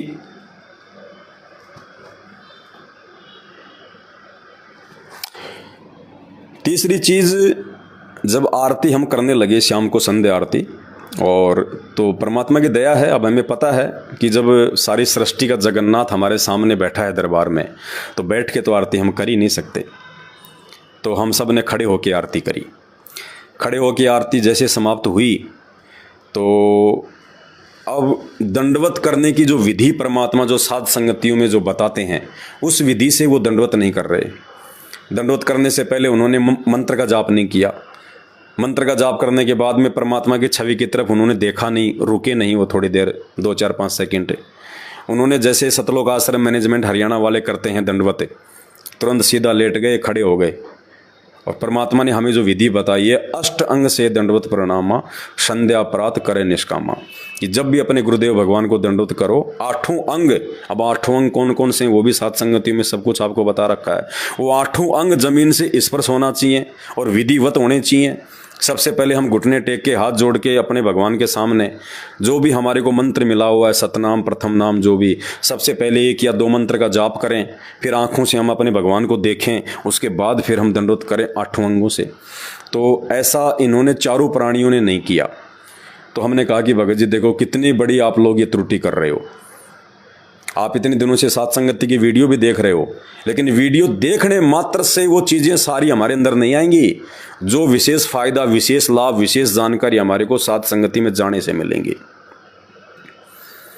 तो फिर उनका वो दंडवत की जो विधि है वो उनको परमात्मा ने जो है हमारे को निमित्त बना के उनको हमने समझाया, उनको जो है दंडवत की विधि भी जो है वो बताई। फिर उन्होंने कहा कि भगत जी हम तो आज पहली बार, उन्होंने कहा खुद अपने मुंह से, हमने कुछ नहीं कहा। आरती समाप्त होने के बाद उन्होंने कहा भगत जी आज पहली बार हम लोगों ने खड़े होकर आरती की है, जबकि 5 साल से सात संगति की वीडियो भी देख रहे हैं, लेकिन फिर भी कह रहे हैं कि भगत जी आज हमने पहली बार खड़े होकर आरती की है। तो भाई बहनों, सात संगति में ना आने का कितना बड़ा नुकसान है। अरे एक मंत्री यार, कोई मुख्यमंत्री अगर कहीं आ रहा हो, कहीं आ जाए, आप मान लीजिए कि मुख्यमंत्री देश का आपके घर पे आ जाए, स्टेट का, और मुख्यमंत्री खड़ा है, आप बैठ जाओगे? आप बैठ के बात करोगे? नहीं कर सकते। एक अधिकारी के सामने उसके नीचे का नौकर बैठ के बात नहीं कर सकता, उसको भी जी हजूर गर्दन झुका के, जी साहब, जी सर, जी सर। पहले राजा महाराजा होते थे, सामने सिंहासन पे बैठे होते थे, उनके वजीर, उनके मंत्री, उनके संतरी, जब तक वो राजा आदेश नहीं देता था खड़े रहते थे यूं हाथ करके, जी सर, जी हुजूर, जी हुजूर। अब ये तो हुजूरों का हुजूर है, ये तो शहंशाहों का शहंशाह, राजाओं का राजा है, सतलोक का राजा है। अरे 2 घंटे हमारे को अगर बस में जगह ना मिले, हम खड़े होके और ऊपर हाथ करके वो डंडा पकड़ के, ऊपर हाथ करके वो डंडा पकड़ के खड़े रहते हैं, कभी एक पैर इधर, कभी एक पैर इधर। और ये आरती पूर्ण परमेश्वर की स्तुति, पूर्ण परमात्मा की वंदना। अरे 5 घंटे भी अगर खड़ा रहना पड़ जाए तो भी ये सोचो कि परमात्मा कुछ नहीं, और बैठ के आरती कर रहे हैं। ये भी सात संगति में ना आने की त्रुटि, जबकि वीडियो भी देख रहे हैं फिर भी त्रुटि। 4 चीज। पहले हम इन पत्थरों के आगे आरती करते थे, ओम जय जगदीश हरे, ओम जय जगदीश हरे, आधा घंटे खड़े रहते थे। आज भी देख लो, जितने भी आन उपासना के जो केंद्र हैं, ये मंदिर हैं, आप इन देख लो, सभी मंदिरों में खड़े होकर आरतियां होती हैं, क्योंकि भगवान का विधान है, परमात्मा के आगे भगत ने खड़े होकर ही आरती करनी पड़ती है। वो आरती चाहे 2 घंटे की हो, चाहे 1 घंटे की हो, चाहे वो 20 मिनट की हो, ये विधान है। हर चीज़ अगर संत रामपाल जी भगवान शुरू में अपने भक्तों को अगर बता दें तो कोई भक्ति ना करता ये। क्योंकि इतने कायदे कानून हैं पूर्ण मोक्ष प्राप्ति के लिए, हर जीव फॉलो नहीं कर सकता। तो शुरू में तो भक्ति का शुरुआती समय था, परमात्मा ने तो एक बार जोड़ना था कि किसी प्रकार से एक बार ये जुड़े तो सही, फिर धीरे धीरे ज्ञान समझेंगे, भगत भाई बहनों के संपर्क में आएंगे, साथ संगति से जुड़ेंगे तो जानकारी होगी, विश्वास होगा, भक्ति करेंगे, उससे इनके अंदर हिम्मत आएगी, दृढ़ता आएगी, तो धीरे धीरे फिर ये सारी मर्यादाओं में आ जाएंगे, ये अपने गुरुदेव भगवान को पहचान लेंगे। लेकिन 28 साल बाद भी हम वहीं की वहीं खड़े, फिर क्या फ़ायदा भाई। तो भाई और बहनों, बहुत सावधानी रखने की ज़रूरत है। और जब हमारा ध्यान आरती में होगा ना, मालिक के शब्दों में होगा, उन वाणियों में होगा, आप 2 घंटे क्यों ना खड़े रहो, आपके पैरों की तरफ आपका ध्यान ही नहीं जाएगा, आपको पता ही नहीं चलेगा कि जो है वो कब आरती हो गई। तो ये विशेष तौर से ध्यान रखना है। 4 चीज़ हो गई। रसोई में परमात्मा का दरबार, दरबार में फूल, दंडवत सही ना करना और खड़े होकर आरती ना करना। 4 जो त्रुटियां देखने को मिली यहाँ पे। उसके बाद में शाम को जब साथ संगति में बैठे तो बहन ने अपने पैरों की दोनों अंगूठियों में चांदी की पैरों की जो है उसमें अंगुलियों में दोनों पैरों में चांदी की अंगूठी पहन रखी। एक पैर में बहन जी ने जो है वो पाजेव पहन रखा, पायल, और नाक में बहन ने जो है सोने का वो डाल रखा। तो हमारे साथ एक दूसरे भगत जी थे, उन्होंने कह दिया कि बहन जी आप लोग साथ संगति से भी जुड़े हो, वीडियो भी देखते हो, और अभी तक आपने ये पहनना नहीं छोड़ा, ये तो परमात्मा के विधान में नहीं है। मालिक ने तो इतना सब कुछ बोल रखा है सोने के विषय में, तो कि सोने में तो काल का प्रवेश है। जब द्वापर युग में जब काल आया इस पृथ्वी पे, इस कलयुग में, तो राजा जो है परीक्षित से उनका आमना सामना हुआ था। तो राजा परीक्षित से उसने वरदान मांग रखा है 3-4 चीज़ों में निवास करने का। कहाँ पे? जहाँ पे मांस मदिरा का यूज़ होता है, जहाँ पे शराब का यूज़ होता है, जहाँ पे वेश्यावृत्ति होती है, जहाँ पे जुआ खेला जाता है, और जहाँ पे सोना होता है। और इसीलिए परमात्मा ने एक वाणी भी बना रखी है कि मांस बखे और मद पीवे और धन वैश्या से खाए, जुआ खेले चोरी करे वो अंत समूड़ा जाए। तो इन स्थानों पे काल का निवास है। इसीलिए सतगुरु रामपाल जी भगवान अपने भक्तों को किसी भी आडंबर से मना करते हैं, ना चांदी पहननी, ना सोना पहनना, ना ये नकली आभूषण पहनने। हमने परमात्मा प्रसन्न करना है, जो रियल आभूषण हैं एक भगत के लिए, जिससे उसकी सुंदरता बढ़ेगी, परमात्मा उसको जो है वो प्रसन्न करेगा। कौन से आभूषण? शील, संतोष, विवेक, दया, अक्षमा, ये 5 आभूषण हैं जो परमात्मा ने हमें दिए हैं धारण करने के लिए। और जब तक हम ये नकली आभूषण पहनना नहीं छोड़ेंगे सोने चांदी के, तो परमात्मा वाले तो कहाँ पहनेंगे? पहले तो ये हमारे को उतारने पड़ेंगे ज्ञान से, फिर परमात्मा वाले आभूषण धारण करने पड़ेंगे। अरे मेमोरी कार्ड आपके पास 5 GB का है, और 5 GB के मेमोरी कार्ड में रागनी भरी हैं, फिल्मी गाने भरे हैं, तो जब तक उनको डिलीट नहीं करोगे तो सत्संग कहाँ से आएंगे?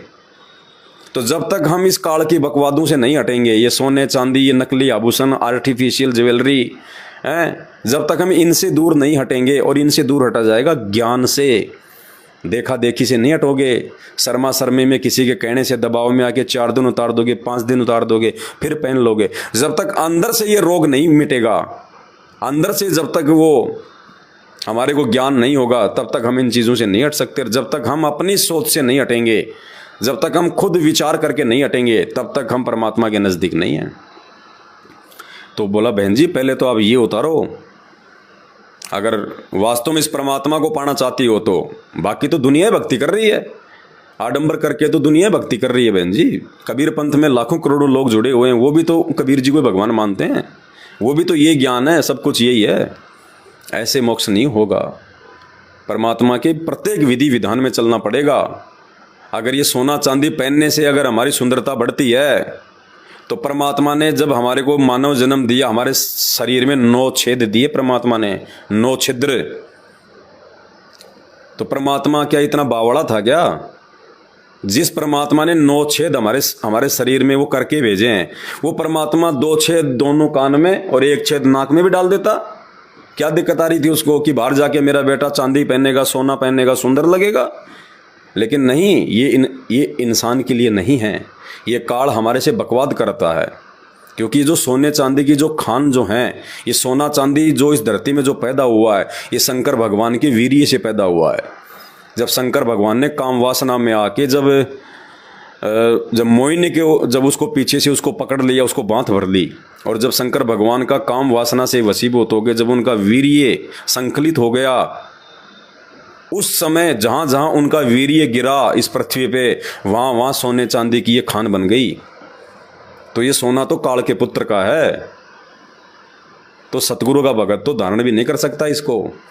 सतगुरु रामपाल जी भगवान ने तो यहाँ तक आदेश दे रखा कि सोना तो हमने अपने जो है घर पे भी नहीं रखना, घर पे भी पहनना तो दूर, सोना हमने अपने घर पे भी नहीं रखना, क्योंकि ये काल है, और जब तक काल आपके पास में है तो परमात्मा आपसे दूर रहेगा।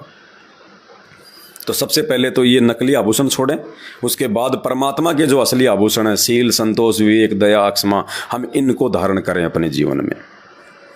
तो बहन ने जो पैर का जो था पायल वो तो निकाल दी थी शाम को, बाकी अंगूठी और नाक का जो सोने का था वो नहीं निकाला। तो दबाव देखो किसी पे हम नहीं दे सकते, हालांकि हम उन्हीं के घर पे बैठे हुए हैं।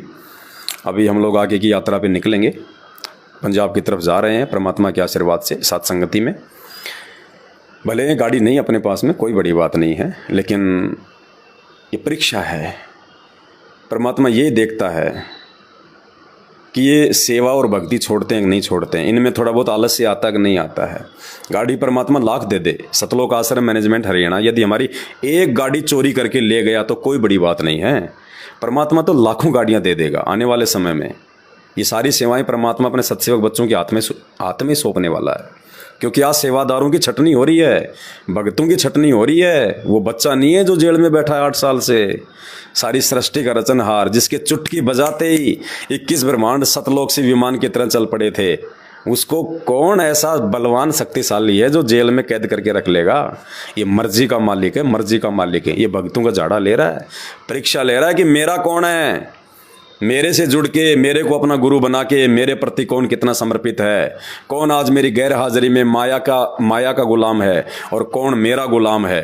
कौन वो काम करेगा जो काम 27 साल से मैं कर रहा था, अज्ञान और पाखंड को जड़ से मिटाने के लिए, लोगों की गालियां खा के, लोगों की मार खा के, लोगों के ताने सह के। तो परमात्मा देख रहा है। ये ना सोचना कि नाम ले लिया, गले में लॉकेट पहन लिया, हाथ में रक्षा सूत्र बांध लिया, मुंह पे सत साहिब हम भगत बन गए। वो झाड़ा ले रहा है, कौन उसका है। तो पैर की पायल तो बहन ने निकाल दी थी, बाकी हम किसी पे दबाव नहीं दे सकते, हमारा काम केवल जानकारी देने का है, बाकी उनकी मर्जी है आगे क्या करें क्या ना करें। और 6 नंबर, और तो कोई फ़ोटो नहीं है, सिर्फ सतगुरु रामपाल जी भगवान की फ़ोटो है इनके घर में। और लेकिन उनका जो बेटा है जो बड़े वाला, उस बेटी की एक फ़ोटो जैसे मॉडलिंग टाइप होती है ना, जैसे जोश जोश में खिंचवाते हैं मॉडलिंग टाइप में, बढ़िया दिखने के लिए, सुंदर दिखने के लिए, फिर उसको मोबाइल पे डालते हैं, फेसबुक पे डालते हैं। तो बेटी की एक फ़ोटो है, फ़ोटो तो मैं आपको दिखा नहीं सकता, उधर वहाँ से आया फ़ोटो में। तो जीन्स पहन रखी है, काली शर्ट पहन रखी है, हाथ में बढ़िया घड़ी ले रखी है बाजू, और यूँ बालों में हाथ देकर यूँ मुस्कुरा रहा है, पैर पे पैर रख के यूँ। अब आते ही मैंने देखा, मैंने कहा भाई मामला तो डगमग है। तो फिर हमने बैठ के समझाया इनको कि देखो हमने ये नहीं करना है, क्योंकि ये अहंकार का प्रतीक है, ये हवा भरता है काल हमारे अंदर, सुंदर दिखना, ये इस प्रकार की। क्योंकि जब जब हम उस फोटो को देखेंगे, परमात्मा ने क्या कहा हमारे को कि भैया 3 कमरे हैं, एक कमरे में साधु संतों की फोटो लगी है, उस कमरे में जाओगे तो आपके अंदर वही वैराग्य उत्पन्न हो जाएगा, साधुता आएगी ऑटोमेटिक। दूसरे कमरे में भगत सिंह के, चंद्रशेखर आज़ाद के, उस शहीदों की फोटो हैं, तो वहाँ जाते ऑटोमेटिक जोश पैदा हो जाएगा, ऑटोमेटिक। क्योंकि जिस चीज़ को हम देखेंगे वो गुण हमारे अंदर ऑटोमेटिक आएंगे। और एक कमरे में अर्धनग्न फोटो लगी हैं, लेडीज़ की फ़ोटो लगी हैं, जो फिल्मी जो ये अभिनेत्रियां हैं इनकी फ़ोटो लगी हैं। तो उन फोटोओं को देखते मन में काम वासना, उल्टे विचार, गंदी सोच ऑटोमेटिक आएगी। तो इसी प्रकार दास ने कहा कि आपके बेटे ने अपनी जो फ़ोटो जो ये सलमान खान की तरह जो लगवा रखी है, तो जब जब ये इस फोटो को देखेगा तो इसके अंदर वो भाव उत्पन्न होंगे, चाहे उसको अहंकार कह लो, चाहे मानबड़ाई कह लो, चाहे काल की हवा कह लो, तो ये भक्ति मार्ग में नहीं चलता। हमारे विचार बिगड़ेंगे, मैले होंगे, दूषित होंगे। तो दास ने कहा कि या तो इसको आग लगा दो या इसको फेंक दो तोड़ मरोड़ के, घर में भी नहीं रखने। कहीं ये सोचो कि लो साहब यहाँ से हटा कर हमने इसको जो है लपेट के किसी कागज़ में और हमने इसको जो है मतलब बेड में रख दिया, नहीं। वो भी जो है वो बीमारी है। 2 महीने में 6 महीने में कभी सामान निकालोगे, फिर वो फोटो सामने आएगी, फिर मन में वही विचार आएंगे। तो रोग को ही ख़त्म करो। तो फिलहाल तो लगी हुई है फोटो, अब देखो हटाएंगे नहीं हटाएंगे, ये तो उनकी अपनी मर्जी है कि अपन किसी के साथ ज़बरदस्ती थोड़ी कर सकते हैं। और तो ये 6 जो थी त्रुटियाँ, ये परमात्मा की दया से मालिक ने दास को सद्बुद्धि दी, दास ने नोट की, और आप सभी भाई बहनों को दास ने बताना भी उचित समझा, क्योंकि ज़रूरी भी है कि हम गलतियाँ करने से बचें। हम तभी सफल हो पाएंगे भक्ति मार्ग पे, तभी हमारा पैर सतलोक में जा सकता है जब हम इन छोटी छोटी बातों को लेके हम सजग रहें, सावधान रहें। तभी हम दूसरों को समझा पाएंगे, हम दूसरों को सावधान जो है वो कर पाएंगे।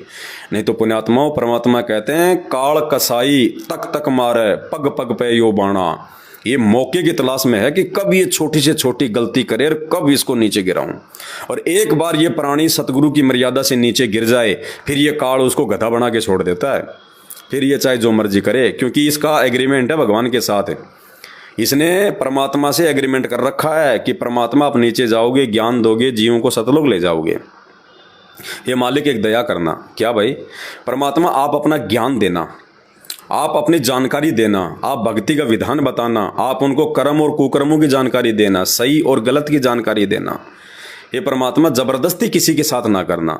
जो आपकी आज्ञा में रहे, जो आपकी मर्यादा में रहे, जो एक भगत बन के रहे, उसी को आप सतलोक ले जाना। बाकी जो आपकी मर्यादा, आपकी आज्ञा में ना रहे, परमात्मा उसको मत छेड़ना, वो मेरे मुंह में रहेगा। तो परमात्मा ने कहा कि तथास्तु, ऐसे मूर्खों को ले जाके भी मैं क्या करूँगा। तो भाई और बहनों, हमने तो छोटी से छोटी गलती करने से बचना है। वर्तमान में ये विशेष वो समय चल रहा है, इस समय जो चूक गया फिर असंख्य करोड़ों युगों के बाद उसका दाव नहीं लगना, क्योंकि ये फाइनल है मैच। ये फाइनल है, जैसे क्रिकेट का फाइनल मैच होता है, फिर वो कितनी जान लगा देते हैं, कितना उनको भय होता है, कितना उनको जो है वो डर होता है कि फाइनल है। फाइनल इज्जत और बेइज्जती का सवाल है। वो कितना अपने भगवानों को याद करते हैं, वो बल्ला लेके आएंगे, बैट लेके आएंगे जब फाइनल मैच में हैं, बार बार बार बार यूं करेंगे, पता नहीं कोई हाथ जोड़ेगा और भय रहेगा उसको। बाकी मैचों में भय नहीं रहता, लेकिन फाइनल में उसको डर रहता है, क्योंकि अगर इसमें हार गए तो गई फिर 5 साल की और बेइज्जती और होगी, और जीत गए तो इतनी बड़ी इज्जत होगी। तो पुण्यात्माओं, इस भक्ति मार्ग में ये सावधानियां रख के, ये भय रख के, यदि हम जीत गए तो सतलोक में हमारा स्वागत होगा, परमात्मा हमसे जो है प्रसन्न होगा, सदा सदा के लिए 84 लाख योनियों का ये फंद कट जाएगा। तो बहुत सावधानी वर्तने का समय है ये। देखो, जगत अंधा है, जगत कुछ नहीं समझेगा। समझना था वो समझ चुके हैं, थोड़े बहुत और हैं जो समझ लेंगे जब तक संत रामपाल जी नहीं आ जाते हैं। बाकी जगत अंधा है, जगत को कुछ नहीं पता। रास्ता मोक्ष का यही है, लेकिन वो अंधा है। और हमने अंधे की बाँ पकड़ के नहीं चलना। परमात्मा कहते हैं, अंधे की बाँ गई अंधे ने, ये मार्ग कौन बतासी, जग सारा रोग यारे, जिन सतगुरु वैद्य न जाना। तो जगत अंधा है, जगत को भक्ति और भगवान मर्यादाओं का कुछ नहीं पता है। इनका जीवन वही है जो वो जी रहे हैं कि बस ऐसे दुनिया चलती है, ऐसे सब कुछ होता है, लोग मरते रहते हैं, ऐसा ही होता है। लेकिन हम भक्तों को परमात्मा ने भविष्य दिखा दिया, परमात्मा ने हमारे को आगे का बता दिया कि ऐसे ही नहीं है, वैसे भी है ऊपर। जब वो नरक, काल लोक और यमदूत और बहुत कुछ है, फिर 84 लाख योनियाँ। तो जगत अंधा है, जगत की ना हमने किसी बातों का बुरा मानना है, और ना हमने जगत के अनुसार चलना है, और ना हमने उन भगतों के अनुसार चलना है जो भगत भगत होने के बाद भी मर्यादा तोड़ के चल रहे हैं, जो गुरु को भगवान नहीं मानते, एक से अधिक फोटोएं रखते हैं, जो आज्ञा में नहीं है परमात्मा के, जिनको पता ही नहीं कि सही क्या और गलत क्या है, परमात्मा ने क्या करने के लिए आदेश दिया, क्या नहीं करने के लिए मना किया है। तो ना हमने उन भक्तों को देख के चलना, ना हमने जगत के पीछे चलना। अगर बात समझ में आ गई है तो हमने अपने गुरुदेव भगवान को प्रसन्न करना है। ये अंतिम चांस है, अंतिम दांव। और परमेश्वर कहते हैं इब के दाव मत चूक मेरी प्यारी, कि हे आत्मा अब की बार ये दाव मत चूक जाना। ये दाव तो असंख्य युगों के बाद लगता है कि किसी बिरले को नसीब होता है। गुरुपद सेवा बिरला कोई, जहाँ पे कृपा साहिब की होई। तो जगत का कुछ नहीं है, जगत को तो गधा बनना है, बैल बनना है, कल को गाड़ियाँ खींचनी है। लेकिन हमें तो परमात्मा ने रास्ता दिखा दिया।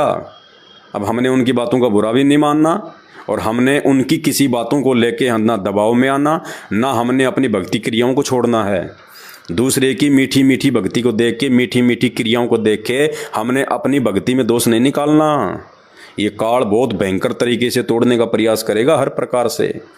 तो भाई और बहनों, दास की जो ड्यूटी परमात्मा ने लगा रखी है कि छोटी छोटी बातों को लेके आप भाई बहनों को बताता रहूं, जगाता रहूं। मैं खुद भी अपने आत्म कल्याण के लिए सावधान रहूं, पूरी तरह से चौकन्ना रहूं, और यथासंभव आप भाई बहनों को भी चौकन्ना करता रहूं, क्योंकि हम एक दूसरे के पूरक हैं। भगत एक दूसरे का पूरक होता है। साध संगति इसीलिए परमात्मा ने रखवाई है कि साध संगत से भेद जो पाया, परमेश्वर सतगुरु रामपाल जी ने सफल बनाया। तो आज की वीडियो में केवल इतना ही। उचित लगे तो शेयर करें, अन्यथा खुद अपने जीवन में इन छोटी छोटी सावधानियों को ज़रूर ध्यान दें और गलतियां करने से बचें। अब गलतियां करने का समय नहीं है, ये फाइनल गेम है अपना, आपकी बार फाइनल गेम। और जिसने भगत बनना है तो सतगुरु रामपाल जी भगवान के जेल आने से पहले बनना है, उनके बाद कोई भगत नहीं बनेगा, ध्यान रखना। बाद में तो ऐसी आपत्ति आने वाली हैं, लोग हाथ खड़े कर करके रोएंगे जब पता चलेगा कि धरती पे संत रामपाल जी के अलावा और कोई नहीं है, कोई देव महादेव नहीं है। तो बाद में तो लूला, लंगड़ा, काना, गूंगा, बहरा, अज्ञानी, मूर्ख सब उनके पीछे दौड़ पड़ेंगे। तो उस समय कोई जो है वो नहीं हो पाएगा कि कौन भगत है, कौन है भगत है। ये छटनी परमात्मा आज कर रहा है भाई। चंद आत्माएं जाती हैं मालिक के साथ में, जहाज के जहाज भर के, ना कभी गए ना कभी जाने वाले। ये तो एक टीचर होता है ना स्कूल में, बच्चों का मनोबल बढ़ाने के लिए वो भी बोल देता है कि बच्चों पढ़ो, सब पास होंगे, सब अब की बार जो है अगली उसमें जाएंगे वो क्लास में। लेकिन पास कितने होंगे वो तो रिजल्ट पे निर्भर करेगा, वो तो परीक्षा में क्या लिखेगा वो तो उसके ऊपर निर्भर करेगा। टीचर के कहने से बच्चा पास नहीं होता। तो गुरुजी की ये बातें बोलने मात्र से कि बच्चों जहाज के जहाज भर के जाएंगे, फिर गुरुजी ये भी कहते हैं कि जहाज में वो बैठेगा जो मर्यादा में रहेगा। वो जहाज में मर्यादा तोड़ने वाला जहाज में नहीं बैठ सकता उसमें। गुरुजी ने फिर ये कंडीशन भी लगा दी। और एक सत्संग में गुरुजी ने ये भी कह दिया कि अरबों खरबों जाएंगे तो अरबों खरबों रह भी जाएंगे। तो भाई और बहनों, परमात्मा की वाणियाँ हैं, गुरुपद सेव बिरला कोई, और जहाँ पे कृपा साहिब की होई। और ये संसार विघन की घाटी, कोई निकलेगा बिरला सूर। तो अब की बार मौका है, एक से अधिक बिरले हो सकते हैं, अब की बार एक से अधिक ये मौका है। और परमात्मा कहते हैं अकलमंद एक गणा, बिना अकल के लाख। परमात्मा को भीड़ की जरूरत नहीं है सतलोक में। हमारे सतलोक ना जाने से परमात्मा का कोई काम नहीं अटक रहा।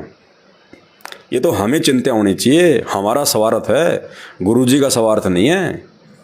तो भाई और बहनों, ये आत्मचिंतन, ये मंथन, ये भय, ये इतना डर मर्यादाओं को लेके कहीं हमारे गुरुजी नाराज न हो जाएं, ये साध संगति से पूरी तरह जुड़े बिना एक जीव के अंदर नहीं आ सकते।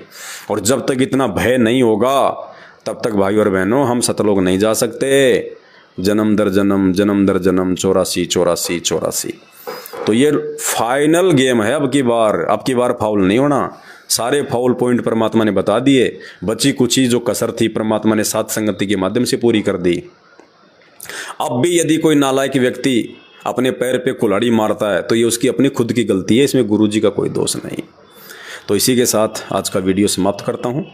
आगे परमात्मा प्रेरणा करेंगे, छोटी छोटी बातों के लिए दास लाइव आता रहेगा। बंदी छोड़ सतगुरु रामपाल जी भगवान की जय हो।